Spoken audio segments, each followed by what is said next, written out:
مفتی صاحب، ریحان طارق صاحب کے پوڈ کاسٹ میں جواد نقوی نے حضرت امیر معاویہ رضی اللہ عنہ کے بارے میں اپنے گھٹیا خیالات کا اظہار کیا ہے. اس پر اہل سنت والجماعت کی طرف سے بھرپور رد عمل ریکارڈ کروایا جا رہا ہے اور قانونی کارروائی کا مطالبہ کیا جا رہا ہے. حضرت امیر معاویہ کو معاذ اللہ ناقابل تعظیم اور ناقابل تکریم قرار دیا ہے. اہل سنت والجماعت کا اس پر کیا موقف ہے؟ وہی موقف ہے جو اہل سنت والجماعت تنظیم کا موقف ہے. حضرت معاویہ رضی اللہ تعالیٰ عنہ کے لیے ایسے الفاظ انتہائی درجے کی توہین ہے. بھرپور سوشل میڈیا پہ آپ اہل سنت والجماعت کا ساتھ دیں، آواز اٹھائیں. دیکھو، نبی کریم صلی اللہ علیہ وسلم نے ارشاد فرمایا کہ 7 آدمی قیامت کے دن اللہ کے عرش کے سائے میں ہوں گے. ان میں ایک رجلانی یتحابانی فی اللہ، جو صرف اللہ کے لیے محبت کرتے تھے. کوئی صحابہ سے اگر محبت کرتا ہے صرف کس کے لیے کرتا ہے؟ اللہ کے لیے، کیونکہ نبی کی زیارت کی اور نبی کے ساتھی تھے ایمان کی حالت میں. اگر حضرت معاویہ فاسق فاجر ہوتے معاذ اللہ تو امام بخاری ان کے ساتھ رضی اللہ عنہ نہ لگاتے، ان کی حدیثیں نہ نقل کرتے، امام مسلم حدیثیں نقل نہ کرتے، امام ابو داؤد، تمام محدثین نے ان سے حدیثیں لی ہیں. کوئی بھی ان کو فاسق فاجر نہیں سمجھتا تھا. سیاسی اختلاف تھا تو سیاسی حد تک ہی اس کو رہنے دینا چاہیے. اس پہ ہم کئی بار بیان کر چکے ہیں. اب یہ الگ ٹاپک ہے، لمبا ٹاپک ہے. تو ہم کسی بھی قیمت پہ اس ملک میں صحابہ کی بے ادبی اور گستاخی برداشت نہیں کر سکتے. اس پہ بھرپور آواز اٹھائیں. اس کو اپنے گھر کا مسئلہ سمجھیں. اگر آپ کو اللہ اس کے رسول سے محبت ہے، اس کو کسی تنظیم کا مسئلہ نہ سمجھیں، اپنے گھر کا سمجھیں. جیسے آپ کے باپ کو کسی نے گالی دی ہے، لوگ ایسے بیانات پہ نا ہمارا نیچے کمنٹس لکھے ہوئے ہوتے ہیں لوگوں نے کہ اللہ کرے تمہارا حشر بھی حضرت معاویہ کے ساتھ ہو، اللہ کرے ہمارا حشر کس کے ساتھ ہو؟ حضرت معاویہ کے. کیوں؟ ہمیں پتہ ہے حضرت معاویہ کا حشر حضرت علی کے ساتھ ہوگا. کیونکہ جو الزام تم حضرت معاویہ پہ لگا رہے ہو نا، وہ الزام حضرت علی نے بھی نہیں لگائے ہیں. انہوں نے بھی اس جنگ کو سیاسی حد تک رکھا ہے. یہ تو حضرت علی کی محبت میں یعنی دعوی محبت ہے. میں بار بار کہتا ہوں نا، کچھ لوگ غلط کام کر رہے ہوتے ہیں، لیبل اس پہ بڑے اچھے اچھے لگا رہے ہوتے ہیں. صحابہ کو برا بلا کہنے کے لیے لیبل کس کا لگایا ہے؟ اہل بیت کی محبت. یہ لیبل غلط لگا رہے ہو. اہل بیت کی محبت اگر آپ کے دل میں واقعی ہوتی تو اہل بیت کو فالو کرتے. اہل بیت کبھی بھی اصحاب رسول کے خلاف نہیں تھے.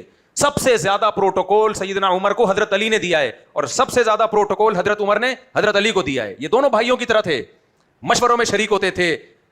تو حضرت علی کبھی برداشت کریں گے کہ کوئی سیدنا عمر کے خلاف زبان دراز کرے؟ یہ لوگ کر رہے ہوتے ہیں.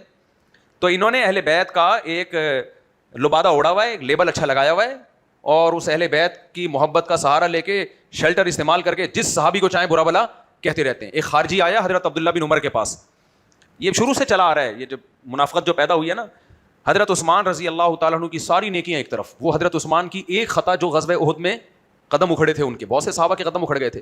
عبداللہ بن عمر سے پوچھتا ہے کہ حضرت عثمان غزوہ احد میں فرار ہوئے تھے کہ نہیں ہوئے تھے؟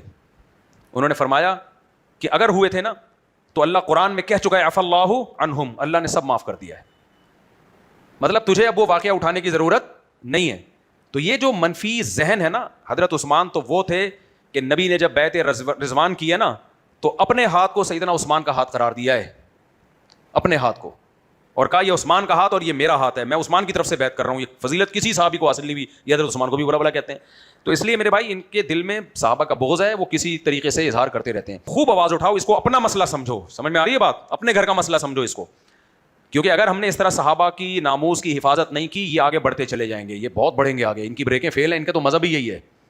دوسری بات یہ کہ کبھی بھی کسی کی مخالفت میں اعتدال سے تجاوز نہیں کرنا چاہیے. قرآن بار بار کہہ رہا ہے لا یجرمنکم شنآن قوم علی الا تعدلوا، لمٹ کو کراس مت کرو.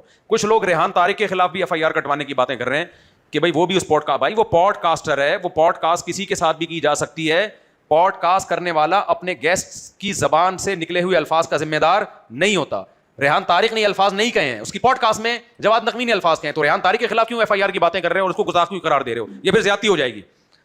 تو اس لیے جو پوڈ کاسٹ کرنے والا ہے وہ تو بھائی کسی کے ساتھ بھی انٹرویو لے سکتا ہے، کسی کے ساتھ بھی بیٹھ سکتا ہے، بات چیت کر سکتا ہے. وہ تو اپنی زبان سے نکلے ہوئے الفاظ کا انسان خود ذمہ دار ہوتا ہے، انٹرویو لینے والا ذمہ دار نہیں ہوتا. ریحان طارق نے اگر یہ الفاظ دہرائے ہوتے اور کہا تھا بالکل صحیح کہہ رہے، پھر بات بنتی تھی. لیکن ریحان طارق کے خلاف کیوں احتجاج کر رہے ہو؟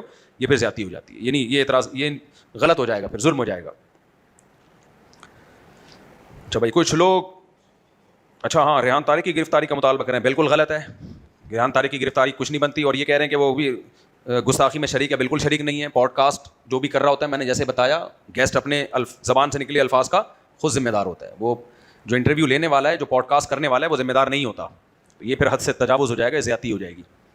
ایک آدمی کے وہ نظریات نہیں ہیں، نہ وہ زبان سے کہہ رہا ہے، تو کس بیس پہ آپ اس کے خلاف اور گرفتاری کا مطالبہ کر رہے ہو بھائی؟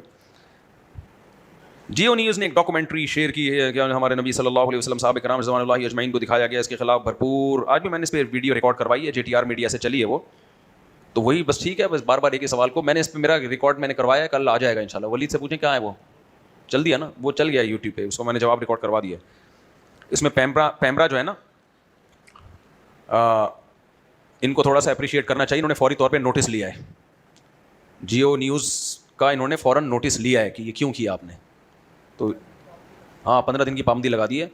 تو دیکھو کوئی الٹا کام کرے نا تو اس پہ اس کی حوصلہ شکنی کرتے ہیں, تو کوئی اگر اچھا کام کرے تو حوصلہ افزائی بھی کرنی چاہیے. تو پیمرا والوں کو فیور دینا چاہیے, ان کو اپریشیٹ کرنا چاہیے, ویل ڈن یار آپ نے بہت اچھا کام کیا. بہت حکومتی ادارے اگر کچھ اچھا کر لیں تو میرا خیال ہے اپریشیٹ کرنا چاہیے نا. حکومت بولتی ہے ہم کو برا کریں تو گالیاں پڑتی ہیں, اچھا کریں تو کوئی کچھ کہتا ہی نہیں ہے, تو اچھے پہ اچھا کہہ دینا چاہیے. کیا خیال ہے؟